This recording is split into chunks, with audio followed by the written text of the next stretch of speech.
Hi, this is Kate Olson, and I'm here with Halli Bourne, and we're about to do a soul talk.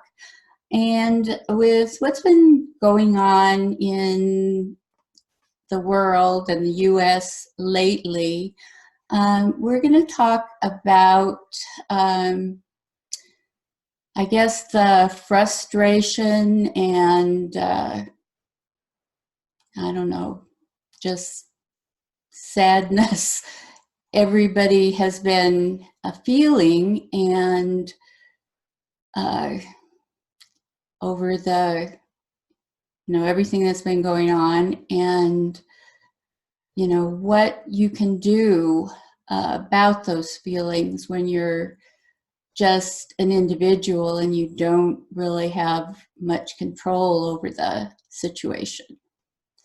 So before we get started, I'm going to ask Halli to introduce herself and tell us a little bit about, who she is and what she does. Go ahead. Hi there. My name is Halli Bourne, actually, rather than Holly. So I'm a life coach. I work with creative people to help alleviate creative anxiety around performance, writing, painting, music, creating of all kinds. And I have a long history as a yoga and meditation teacher. And I have actually developed a meditation program that really helps to develop this sense of having an inner resource. So when there's all this chaos around us, there's always a place to go inside. And I've been meditating myself for about 25 years now, and it's still getting better. And it's still sometimes very challenging. That I like the way that you said, the things happening in the world that it feels like we have no control over. So the work I do with people and with myself as well is to really help to shift and direct thoughts that are moving towards more chaos. So we have the chaos happening around us, and Mm-hmm. internalize it. So then to be able to stop, notice how this is affecting our bodies, and to be able to, in that moment, uh, essentially ameliorate or pacify the stress. So working with breath, working with awareness, working with noticing where our thoughts are going.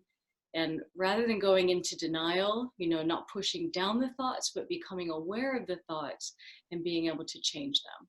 Yes. Well, that's actually how I actually met Halli.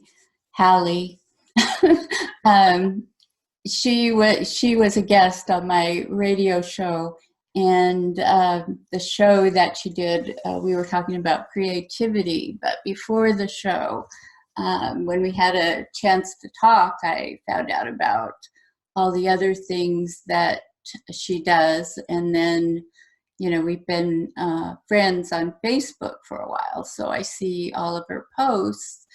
So when I contacted her, I really didn't know this was what we were going to be talking about. But, with what has just been happening the last few weeks, uh, we wanted to talk about this. I know that it is affecting a lot of people. I posted a kind of a joke on Facebook. It was a joke in that it was based on a cartoon. However, many people said, "Oh, this isn't funny, it's true." And it was a joke about, it depicted our president with Boris and Natasha from the old Bullwinkle cartoon standing behind him, and they were saying, "Tell them is fake news."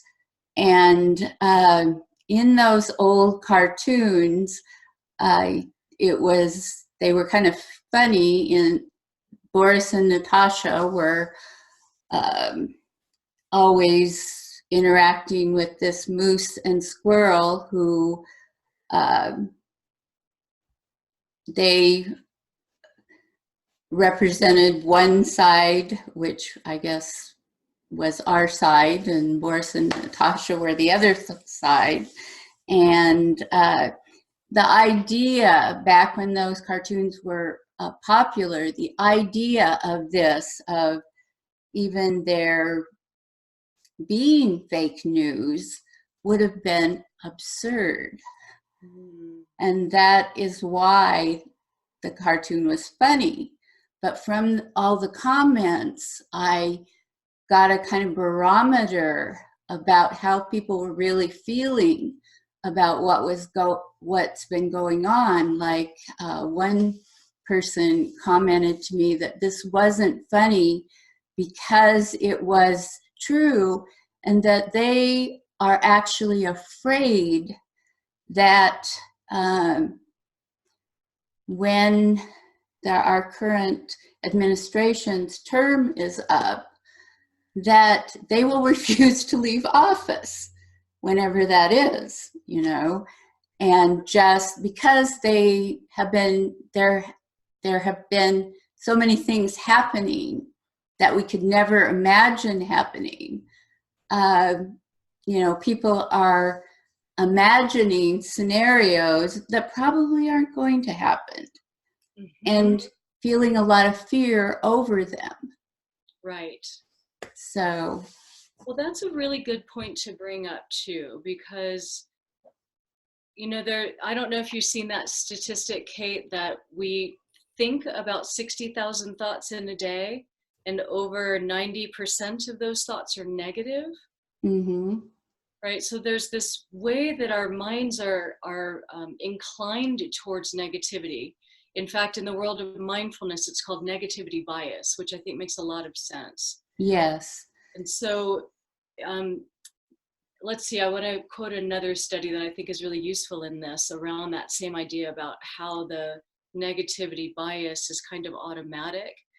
There was a study in 2010 conducted where they had people install apps on their phones in order to track where their minds went when they wandered. And then they came up with about 70% of those thoughts going towards worry and anxiety over things that weren't happening, right? So they thought might happen. Yes, yes. And the matter is, a lot of the things that we fear will happen never do happen, although things that we haven't even thought could happen, that may happen. Currently do happen, right? But so what I think we can look at here is really being able to take a moment to notice where our thoughts are going, and looking at what actually is happening, checking and seeing what power we do have, right? So we take the action in the way that we can, and then we're left with our own internal experience. And that's where learning how to start watching our thoughts, understanding and discerning with our intelligence what is happening, what isn't happening, what could happen, right? And doing our best to come into the present moment, I think, is probably the best tool that we have. Yes, if you catch yourself, like going in that negative direction, and it's something that you would worry about, ask yourself, is this happening now? Because if it isn't happening now, then you don't need to worry about it, because worrying about it is not going to do anything. I mean, it's not going to make it not happen. It makes it worse, because we start to contract in the way that we're able to think about things. So, even thinking creatively or expansively, or imagining that we might have more power than we imagine we have. The moment we start going into worry, things start to contract and shut down. Yeah. So as much as we can really manage the reactivity, the more capacity we have to deal with the chaos of the outer world. So when I've told somebody that this, there's two things that, they've come up with as, as counters is, but how do I stop that thought? It's there and it's going, and how do I stop it? Okay, there's a lot of different ways that will stop it. Okay, one is just taking a deep breath. Right. Another is smile. I like that one. And then, if you're really, some people, when they start worrying and they're worrying about something that's particularly concerning, they'll actually get in the panic cycle. And to break that takes a little more, because you're actually in brain disconnect. So you need to do something that's going to use both sides of your brain. And something like tossing a ball back and forth or anything. It's just something that uses both hemispheres of your brain. And some people have suggested like tapping, a good quick go like that. So. Yeah, really any kind of tapping will do. There's the EFT tapping too. Mm-hmm. Yeah. Well, that is EFT. It isn't part of the basic EFT, but yeah, I didn't know that one. That's the first time I've seen that one. Yeah. So, and, other things that we can do too is actually change our atmosphere. So just, if you're inside kind of stewing in your own mind, just get up and go outside and shift the focus, like physically shift the focus, I think can be really helpful.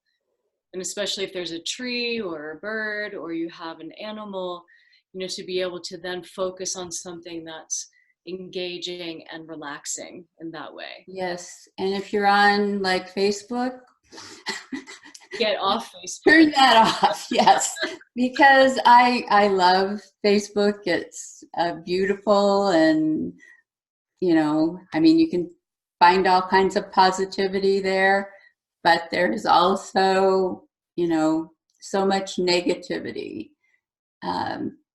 Just the whole, I didn't think about it before they found out that we were actually being infiltrated with propaganda. But, I remember seeing those negative and untrue posts, and,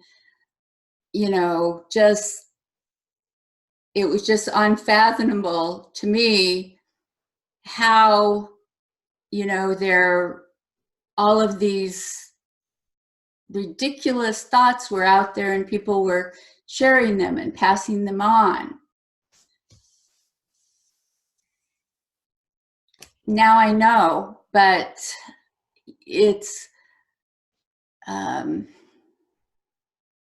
to let ourselves be victims of that.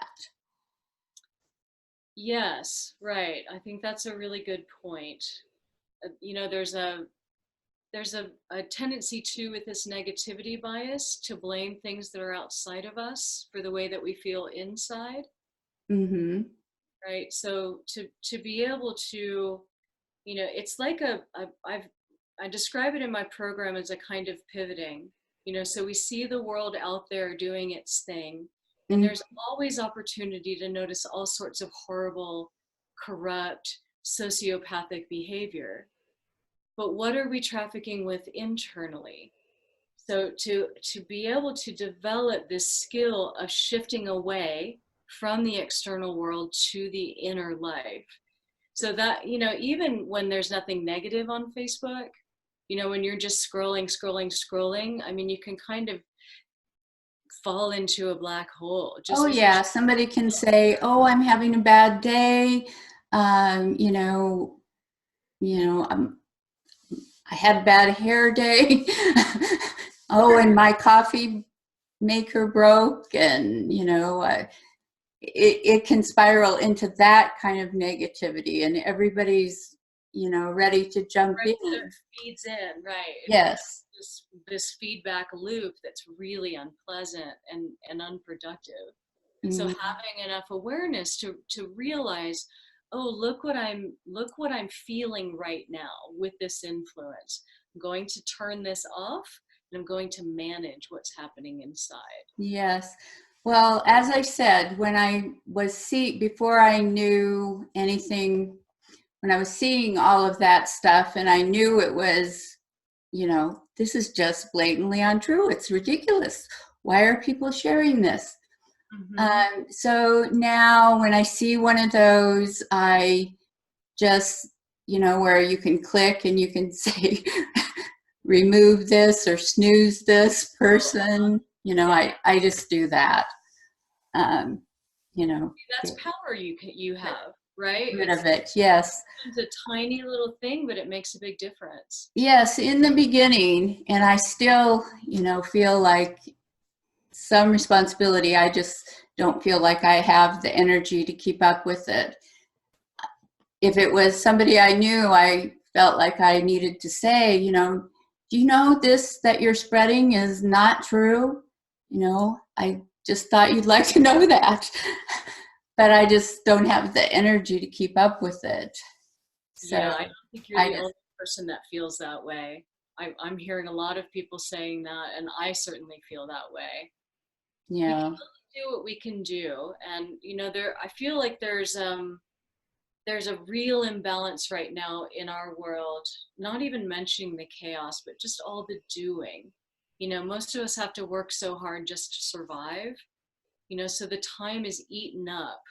So I think it's really crucial for us to be discerning about where we're putting our energy. yeah, and Be that able to is, look at where can I have the biggest impact with the least amount of energy so that we can still do things that really fill us. Like just having that morning cup of coffee, maybe sitting on the porch and breathing some fresh air, some simple pleasures that help to keep us at least connected with a yes, meaning. I think that is important. I see a lot of my friends who are very politically conscious and politically active, and I admire that actually, but it seems to be very draining and takes up their whole life. Mm-hmm. And, I can see it having an effect on them as far as health and Yeah, it's easy to so. burn out, especially when you're working for a cause, and Hmm. especially when it feels like you're fighting against something, right? Yes. So all this like pushing, it does drain you. Or even if you are fighting for something and that something seems to be getting a lot of resistance, Right. Yes, right. like it's can seem like such an uphill battle when you feel like it's the very basic things are something that you should be able to communicate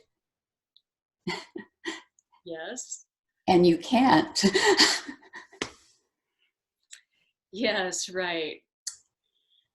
Well, I think that leads us into maybe another direction of like the way of the peaceful warrior. I mean, how do we say what needs to be said in an effective way, which sometimes means not saying anything at all?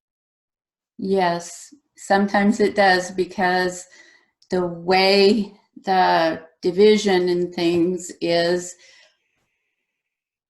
your peacefulness, your calmness. I hear somebody who reacts to things in that way and, met with name calling. Like, okay, they're maybe called a snowflake or, Yes, a whole string of things. yes. Well, that's a good point too, because it's easy to react. I mean, that's the road. Well, it's not even that you have to be, who cares? Snowflake, I think snowflakes are kind of beautiful. So, They are. Why do I care if somebody calls me that? Name calling thing, if for that person, what I can do in this moment is I can imagine, have a little bit of empathy by putting myself in their shoes and perhaps imagining that they're in a great deal of fear, that they feel threatened, right? So They this is do. another way I think we can deal with the chaos and with the corruption and Yes. violence is to just try to understand, to just take a moment. At the core, and I think we have to have some big conversations, or maybe some little one-on-one conversations, a lot of people, because okay, the word that's being thrown around a lot now is racist, racism. It is something that is a reality, and it is never going to be changed by calling people that. It's a process that people go through to change from the fear and lack of, I don't know, knowledge or experience that they are stuck in. And it isn't just all on one side. There's a big, I think, fear on the side that feels like they're going to be replaced, that the other side that felt victimized is going to, like, retaliate if they submit. And so I think, like Nelson Mandela, he is such a beautiful example of, somebody who understood that you can't approach the problem that way. You can't take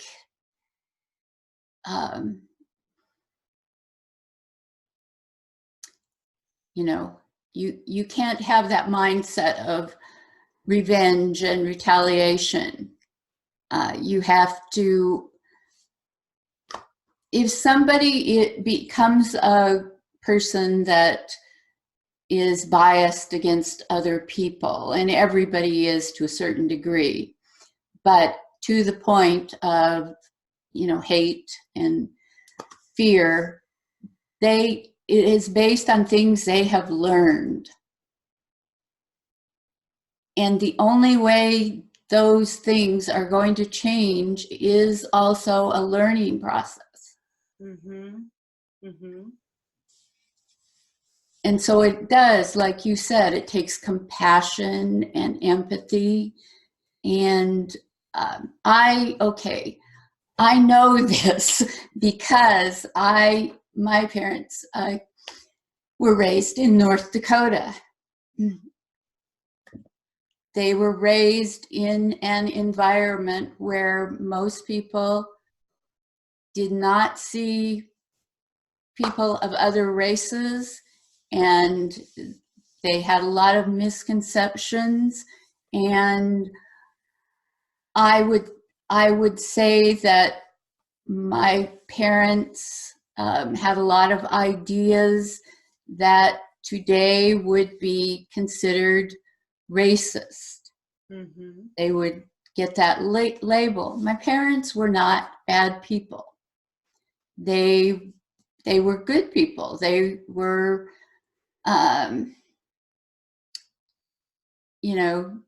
they were what typical Midwest people.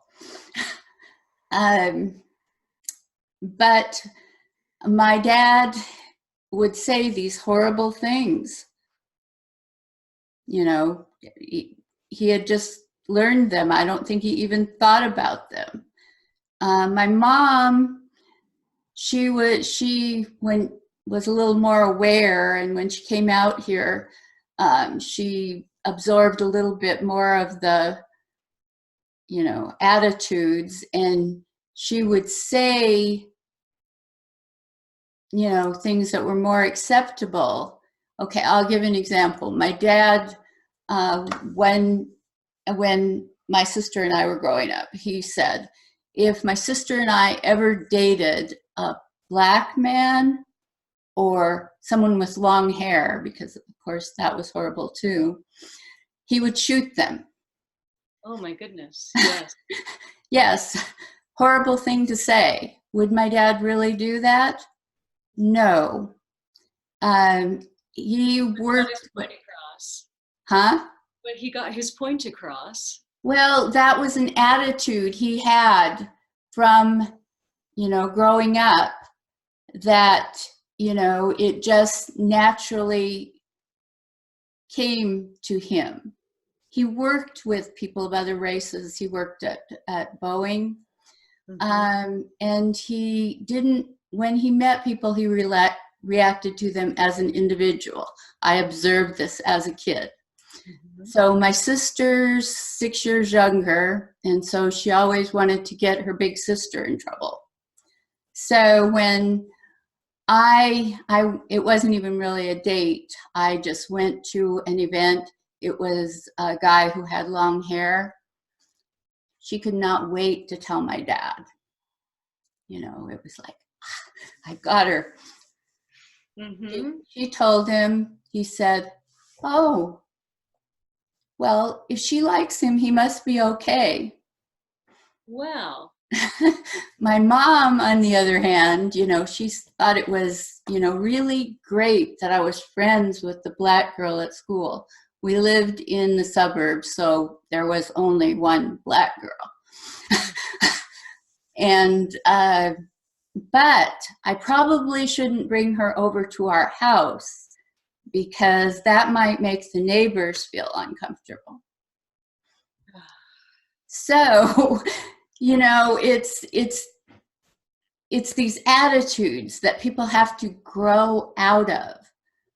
You know, my mom was saying that because although she knew it was good to treat people of other races well, she wasn't quite sure that they were equal and the same, and she was afraid of what other people might think. That was something that she had to learn because she had never really been, you know, around people of other races. And over the years, I saw her change.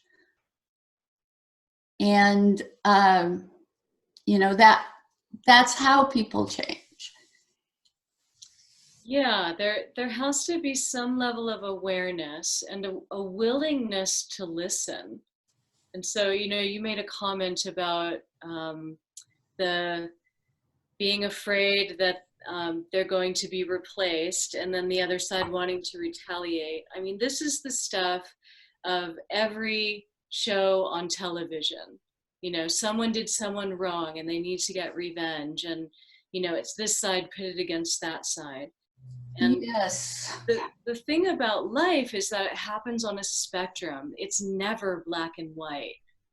And that's the one thing as I grow older that and especially as a creative, I always see things in 1,000 different colors and hues. And it's a practice. It's a practice to do that, to be able to look at the world and see what else is there rather than just, oh, that person said that, so therefore they are, right? You know, it's A plus B equals C, which doesn't really work when you're talking about human psychology. No, it doesn't. And I thought your story about your family was a perfect illustration, right? People who are ostensibly good, who have ideas that are and they don't really know, like, okay, when I was in college, I was friends with a group of Japanese Americans from Hawaii. They called me the Howley. They called me Kate the Howley. There was Right. another Japanese American named Kate, so they called me that to differentiate me from her. Mhm. I found it somewhat offensive. Yeah.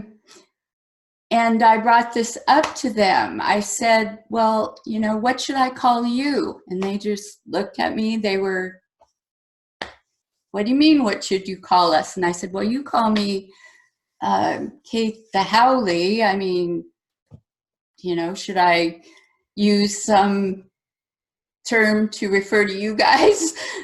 And they were just like, no, we call you that because, you know, when they were growing up, anybody who was white was called a Howley.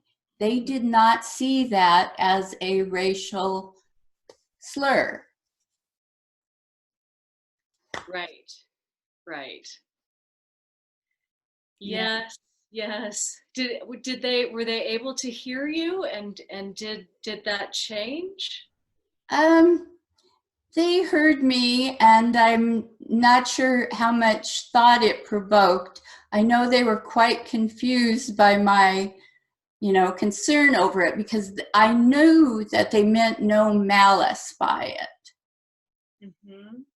But, you know, they were saying it without any thought. And I think a lot of people do things like that.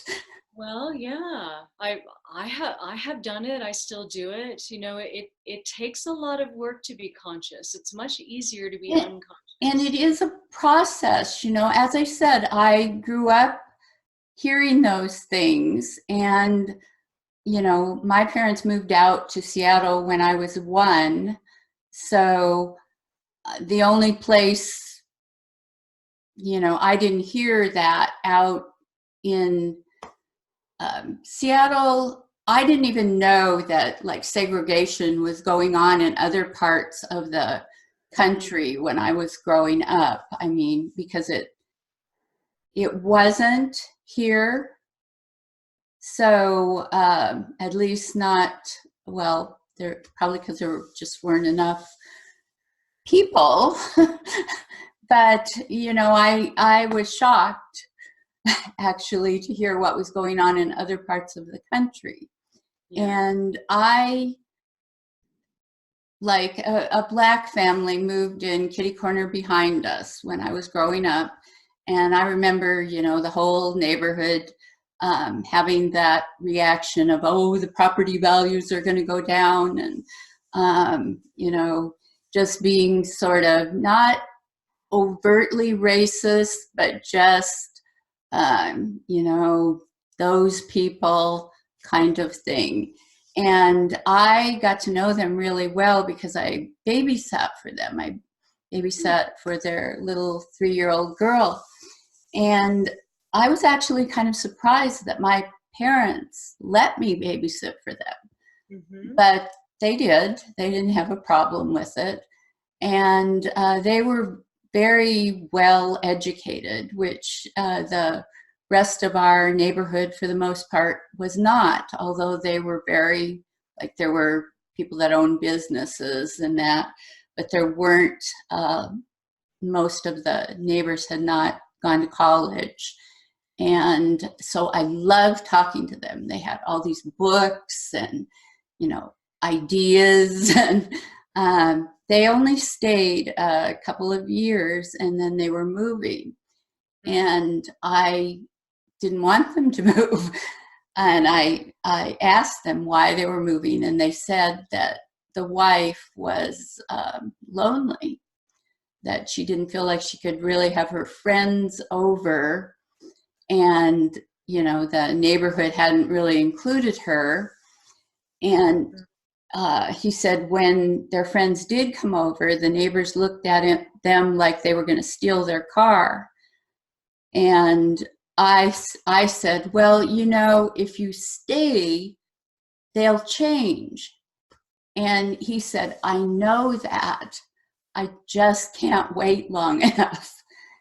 Oh, And that made a really strong impression on me. And so like when I went to college, I took Black studies, and, you know, I wanted to try to educate myself, and I didn't think of myself as being, um, you know, racist or biased or bigoted until after my divorce, when I was dating. And I went to this networking thing, and there was this Black man that would always come, and there was a Black man and an older Black lady that came, and the rest of the people at the event were usually all white or Asian, or they were the only two that were Black. And the Black man was actually very popular. All of a lot of women, you know, thought he was attractive. But one day he came over and talked to me, and suggested that maybe we should go out. And I asked him actually why he came to these events where, you know, there were no other Black women, that, you know, why he didn't want to date Black women. And, you know, he just kind of shook his head. He didn't really say anything. And then a few minutes later, he came over with this Black woman that was there, and she was about 15 years older than him. And he, you know, said to her, talking toward me, is, she thinks that you and I should go out. That, you know, since you're the only Black woman here, that I should date you. And the Black woman looked at me, and she just like shook her head. And, you know, in his way, he was pointing out to me you know, the attitude that I had projected. Mm-hmm. And then after the event, actually, he stopped me in the parking lot, and he, you know, talked to me for a minute, and I told him that I got his point, basically, and I hadn't realized that I had that attitude. And that, I don't know, in some way I indicated that it bothered me. And, you know, he said, I asked him if it bothered him. And he said, oh no, you know, it's your problem to work out. Nice. Wow. Yes. And it was just like, and we do, you know, we have to resolve those issues that we have around difference, really. Yes, and unfortunately we can't make other people do that. The only real power we have is with ourselves. And you know, I love the presence that you brought to this interaction with this man, because in that moment, because you were willing to listen and because you were willing to change, you become a model for more change. You know, so you take that into all of your interactions. And I know that most of us want to make huge impacts, you know, we want to change the world. However, I think there's a lot to be said And maybe it's underestimated the value of one-to-one interactions. People that you encounter in the grocery store, people that you encounter at networking meetings, in restaurants, just the one-to-one interactions where you can just, for the moment, set any bias that you're aware of or not aware of aside and just be open and kind. Yes, and sometimes you don't know, like I didn't know that I had that biased attitude feeling until I was encountered with a Right, and situation rather than that, you being defensive, right, the stance that you took was, well, I'm going to listen to this, even to the point where you wanted to know how it made him feel. There's a lot of value in that. There's a lot of value in that. And a lot can happen from us doing that in those small interactions in our daily world.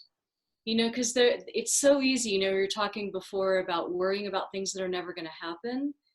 We do a lot of worrying about people that we're never going to meet as well, right? So let's take care. I think it works for me, at least, that it's really nice to take care of the people that I encounter in my daily life. As far as I'm going to do my best to show up and create as much peace as possible. So I start with myself, and then when I interact with you, I'm going to do my best to create more peace between us, rather than the other option, which is, well, let me be in reaction to you. Let me create some drama. Let me tell you what's wrong with you, right? Rather than, right, that let's was what, look at the good, right? from my situation, I was, to start out with, basically calling him out, saying, you should go date Black women. Yes, right. And And it's just who wonderful am that I to tell him what he yes, should do? right. See, that's self-awareness. Self-awareness is a really important tool in developing some calm in the midst of any chaos. If there's one person that can just dial it down, who can Yes. just model this. If something is really upsetting you, ask yourself, why am I feeling this way? Yeah, I might even put it in the words of what has triggered this reaction. Because sometimes why, I'm not sure how productive why is when it just is a feeling. Like, so Yeah. why am I feeling this way? Yeah, if you can pin Where it down to, yes, that's probably a good question, because why can get you going around in circles. Yes. Yeah, so I think the theme that I'm picking up when I'm hearing from both of us in this conversation is having the capacity to stop.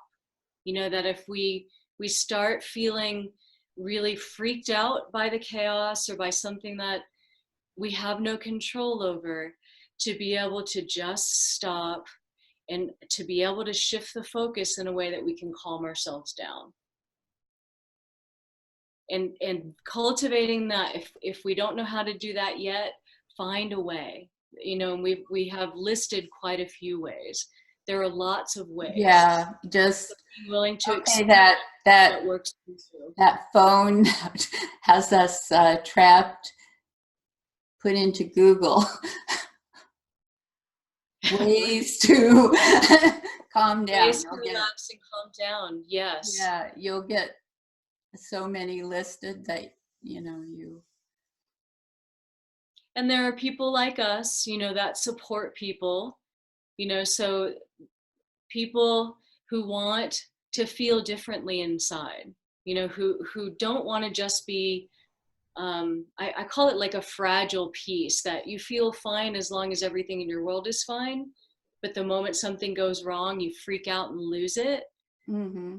Right? So if you don't want to have that kind of fragile piece, it's like a false piece, actually, it's not peace at all.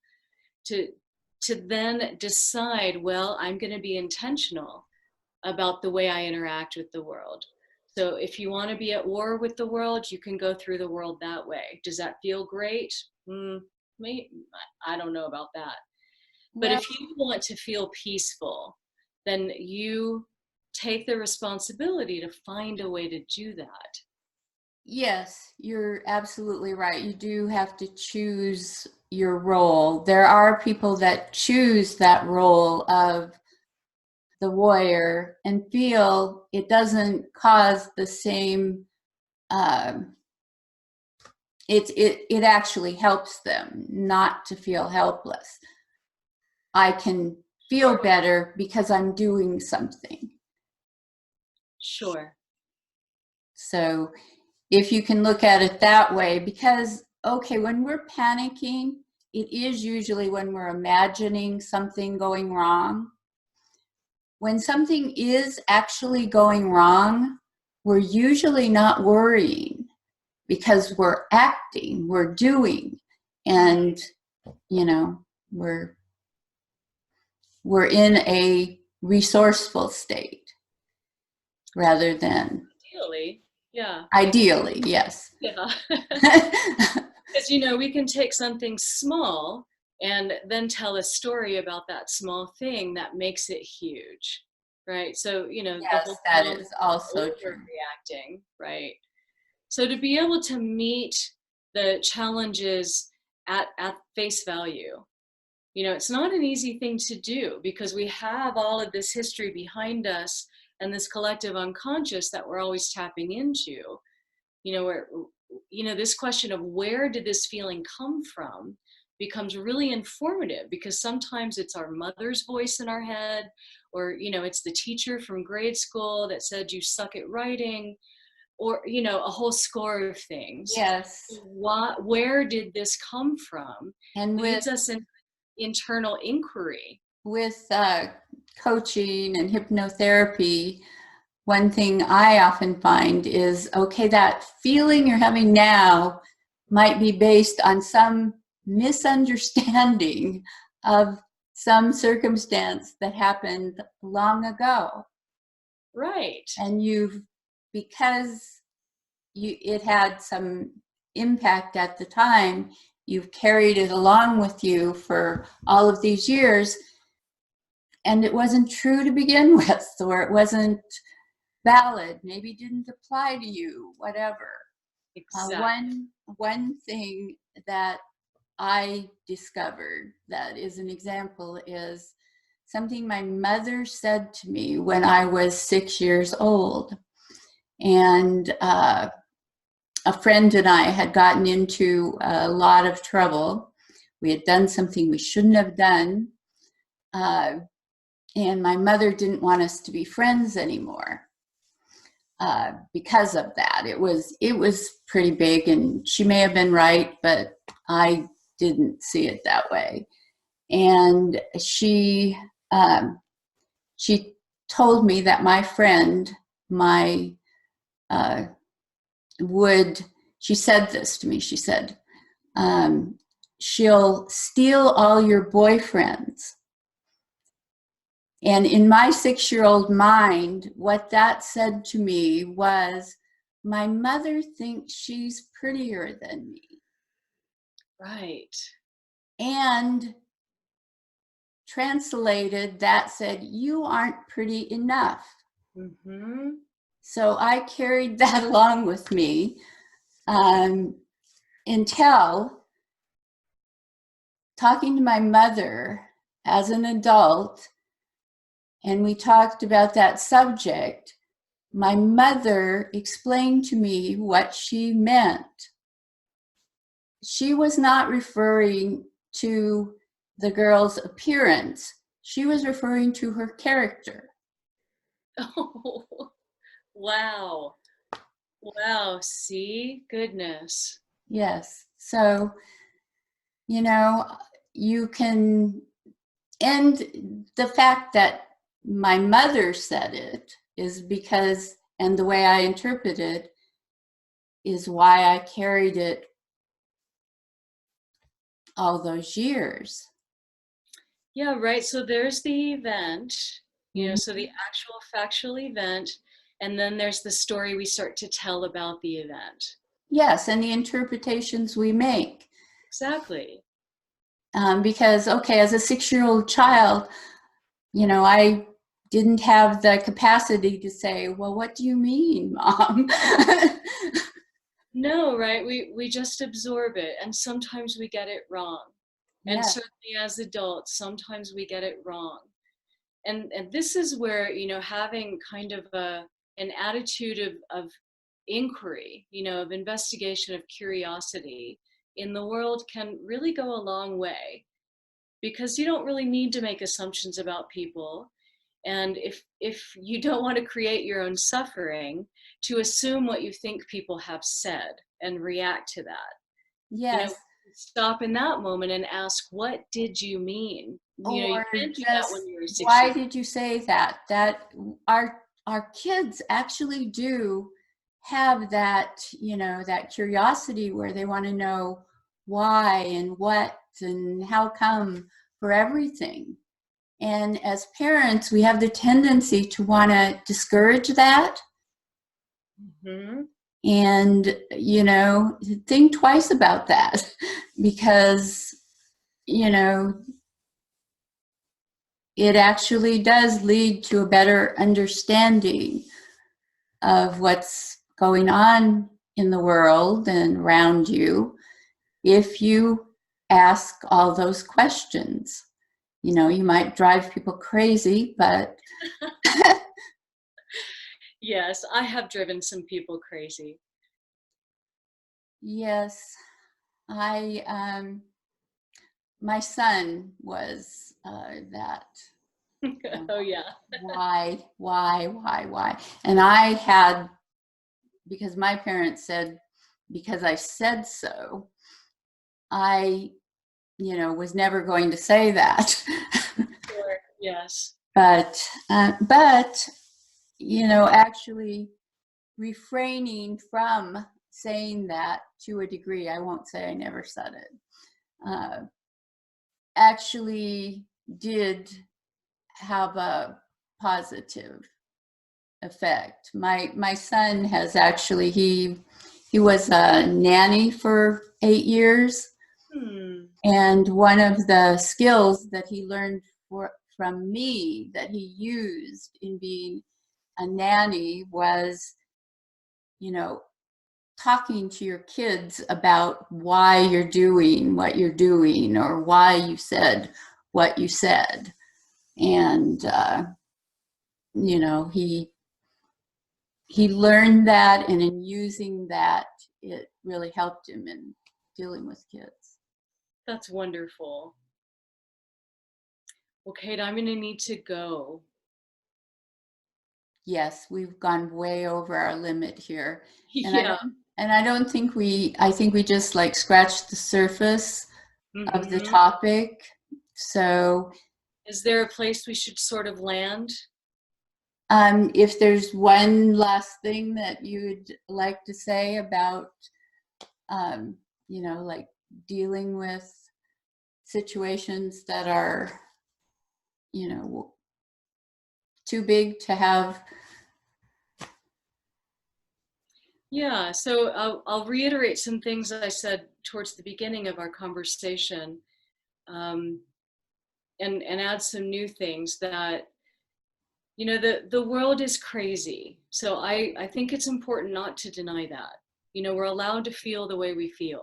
It's important to honor our feelings, because we get ourselves in trouble when we try to stop the way that we feel, right? Mm-hmm. So Yes. to honor the feelings, and then, to calm ourselves down, that too is really important. And then the third piece, which I said before, which is look for ways that you can take action to solve the problems that you're having these feelings about. And even if it's something small, it doesn't have to be big, but just something small, that goes a long way towards those feelings of anxiety and powerlessness, to be able to take the action where you can. And then a fourth piece, which is having the willingness to let go of things you can't actually do anything about. Yes. That's the hard part. It's Yeah, I easier think to those take action are, than it is to let go, actually. yes. Or seek resources. Exactly right. To take action sometimes can mean that, seeking resources, including other people that feel the way that you do. And is there a way that we can jointly take action together? There's